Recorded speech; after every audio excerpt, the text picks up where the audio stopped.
And you're absolutely right. No one, it's not a typical route, right? It's not taught in school. No one, I certainly didn't have any classes about investing at all, let alone teach me anything about real estate. It's almost like for a lot of people, oh, it's not a stock or a bond. I can't buy it with my 401k. I don't want it. It's got to be risky.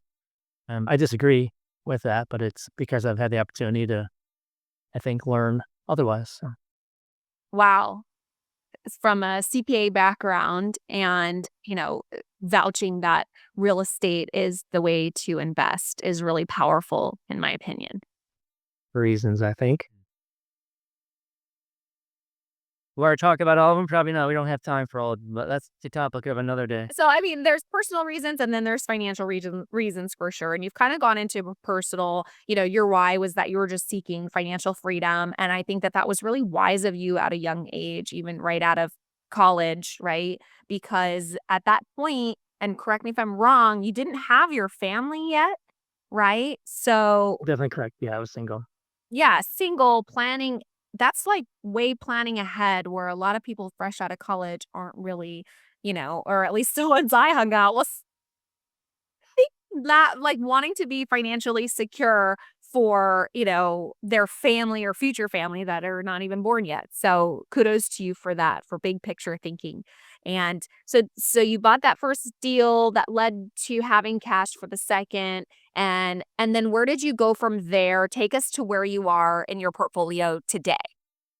Sure. So the first the first probably 10 houses I bought, give or take, were all around the university. So student rentals. And again, that was just dumb luck. I mean, that's where I went to school. That's where the first house kind of fell in my lap. But it didn't take long for me to realize that that was a pretty neat area to invest in because students, when you can have 3 or 4 or 5 unrelated students live in there together, they can combine and they'll pay more than, one family with 2 kids. So having that, being physically close to those, and made it easy. And since then, values around there have kind of gone through the roof, so that worked out well too. Again, just dumb luck. And then I've branched out a little bit to some other houses, single family and duplex around Indianapolis, other parts of the city with what I call real people as tenants, not students. But then let's see, 2016, I think it was, a contact that I had, my insurance agent randomly sent me a flyer for a small multifamily, an apartment 14 unit that was he knew about, that was for sale at another university in Indiana.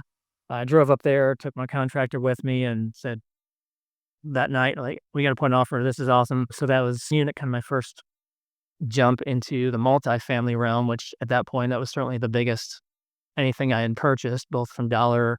It wasn't even that super high value property, but it was the biggest unit count in dollar so far, but just felt like the right thing to do.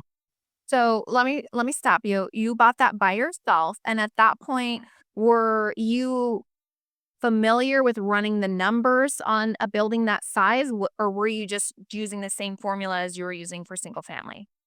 That's a good question. So I definitely, whatever I know now, I knew a lot less then. So there is a lot more analysis that could have gone into it at that point, but I knew what I knew, which wasn't all that much, but I knew it was a great property and a great location, great looking property and great location.